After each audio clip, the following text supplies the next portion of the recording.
حمد و صلات کے بعد روحانی مسائل میں سے ایک بڑا مسئلہ ہوتا ہے تملق کا مسئلہ، چاپلوسی کرنا۔ کسی بھی بلند مرتبہ شخصیت کو یا صاحب منصب کو دیکھ کر اس کی چاپلوسی کرنا، اس طرح عاجزی کرنا کہ اس سے اپنے مفادات نکلوائے جا سکیں، یہ ہمارے دور کا بڑا سلگتا ہوا مسئلہ ہے۔ ہمارے ہاں تو جو زیادہ اچھی وزارت لینا چاہے اس کے لیے زیادہ اچھا چاپلوس ہونا ضروری ہوتا ہے۔ حضرت سعدی شیرازی رحمۃ اللہ علیہ فرمایا کرتے تھے کہ لکڑی کو گھن کھاتا ہے، بڑے لوگوں کو چاپلوسی کھا جاتی ہے، خوشامد کھا جاتی ہے۔ چاپلوسی کرنا، جھوٹی تعریفیں کرنا، یہ روحانی مسائل میں سے ایک بڑا مسئلہ ہے۔ اللہ تبارک و تعالیٰ نے قرآن مجید میں منافقین کی ایک بات کا ذکر فرمایا۔ وَإِذَا قِيلَ لَهُمْ لَا تُفْسِدُوا فِي الْأَرْضِ، جب ان سے کہا جائے نا کہ زمین میں فساد نہ پھیلاؤ، قَالُوا إِنَّمَا نَحْنُ مُصْلِحُونَ، کہتے ہیں ہم تو سنوارنے والے ہیں، ہم تو صلح جو لوگ ہیں۔ حضرت صدر الافاضل رحمۃ اللہ تعالی علیہ ارشاد فرماتے ہیں کہ کفار سے میل جول رکھنا، ان کی خاطر دین میں مداحنت کرنا، اہل باطل کی چاپلوسی کرنا، ان کی خوشی کے لیے صلح کل بن جانا، اظہار حق سے بچنا، یہی تو منافقین کا طریقہ ہے کہ مسلمانوں کے پاس آتے تھے تو ان کی خوشامد کرتے تھے، ادھر جاتے تھے تو ان کی خوشامد کرتے تھے، جب کہا جاتا تھا فساد نہ کرو تو کہتے ہم تو صلح کرنے والے ہیں، گویا دونوں گھروں کو راضی رکھنے والے ہیں۔ چاپلوسی کرنا، خوشامد کرنا اور ناجائز کرنا۔ اگر آپ کسی شخص کو اچھا جانتے ہیں تو اس کے لیے خیر کے جملے کہیں، لیکن اس کی پشت کے پیچھے بھی تو کہے جا سکتے ہیں۔ ہمارے زمانے کے اندر منہ پر تعریفوں کے لمبے پل ہیں، لمبی باتیں ہیں، لمبی تعریفیں ہیں، لیکن پشت کے پیچھے اللہ اکبر، یہ وہی لوگ ہیں جو سامنے بڑی تعریفیں کر رہے تھے، لیکن جب وہ شخص چلا گیا تو پھر ان کا ذوق ہی بدل گیا۔ تو یہ ایک بڑا عجیب مسئلہ ہے۔ یہ کون لوگ کرتے ہیں یہ کام؟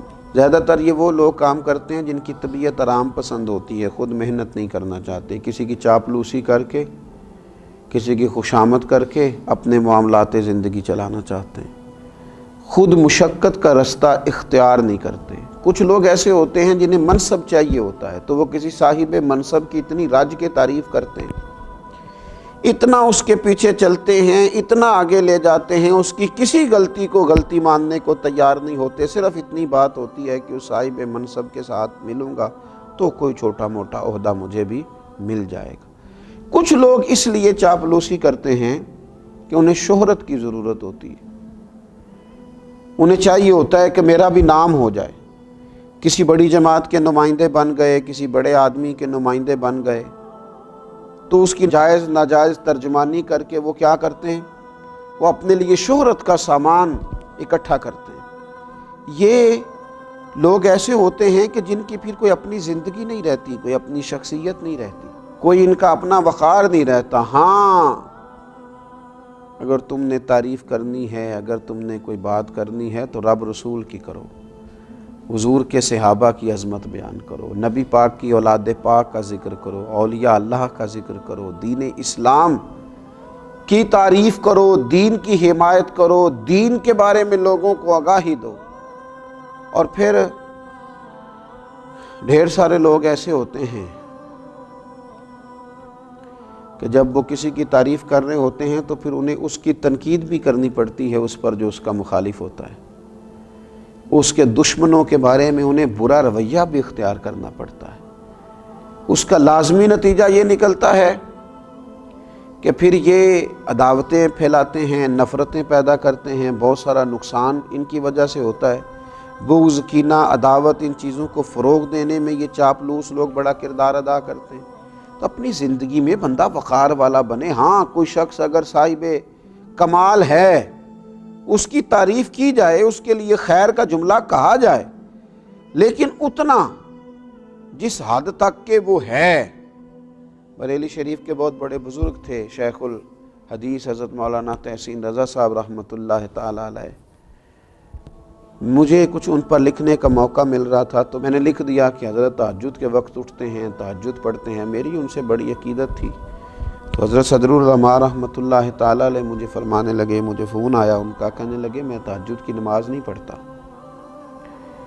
میں رات کو دیر تک مجھے مطالعہ کرنا پڑتا ہے، صبح چونکہ مجھے اسباق پڑھانے ہوتے ہیں تو میں رات ہی کو کچھ نوافل ادا کر کے لیٹتا ہوں۔ الحمدللہ سالوں بیت گئے ہیں، فجر کی نماز تو کیا جماعت بھی میری کبھی قضا نہیں ہوئی، جماعت سے فجر پڑھتا ہوں، لیکن تہجد میں پابندی سے نہیں پڑھ پاتا، میں اٹھتا ہوں۔ وہ بات لکھو جو خوشامد کے دائرے میں نہ جائے، جو ایسی نہ ہو جو خلاف واقعہ ہو۔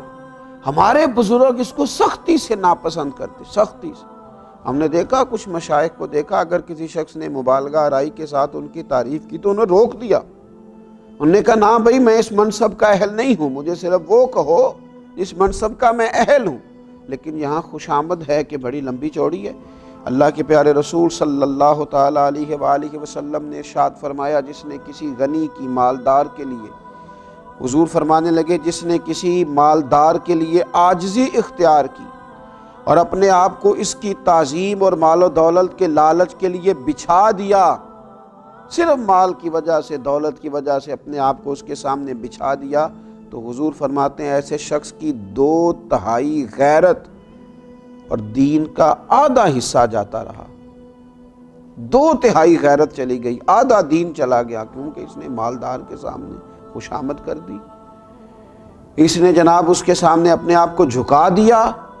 ہاں ایک جگہ خوشامد کرنے کی اجازت دی میرے نبی پاک صلی اللہ علیہ وسلم، حضور نے اجازت دی۔ اللہ کے محبوب علیہ السلام فرمانے لگے، یہ بھی امام بہقی نے اس کو لکھا ہے، حضور علیہ السلام نے فرمایا خوشامد کرنا مومن کے اخلاق میں سے نہیں ہے، مگر علم حاصل کرنے کے لیے خوشامد کر سکتا ہے، اپنے اساتذہ کے لیے، اپنے مشائخ کے لیے، ان کی محبت میں کچھ ایسے کلمات کہہ سکتا ہے جس سے ان کا دل اس کی طرف مائل ہو اور اپنے سینے کے علوم سے اسے آگاہ کر دیں، یہاں وہ ایسے الفاظ اختیار کر سکتا ہے، ورنہ اسے خوشامد کی۔ ہمارے تو گھروں میں اس آدمی کی حکومت ہوتی ہے جو خوش آمدی ہوتا ہے، ہمارے تو علاقوں میں اس شخص کی حکومت ہوتی ہے جو خوش آمدی ہوتا ہے، تنظیموں میں، جماعتوں میں، اداروں میں، خانقاہوں میں خوش آمدیوں کے غلبے ہوتے ہیں۔ یاد رکھنا خوش آمدی پیچھے رہ جاتے ہیں اور کام کرنے والے آگے نکلتے ہیں۔ کام کو ہی دوام ہے، کام ہی ہمیشہ باقی رہتا ہے، خوش آمد نہ کریں، کام کریں، ڈیوٹی کریں۔ یہ خوش آمد تو ایک روحانی مرض ہے، اللہ تعالی ہمیں اس مرض سے نجات عطا کرے۔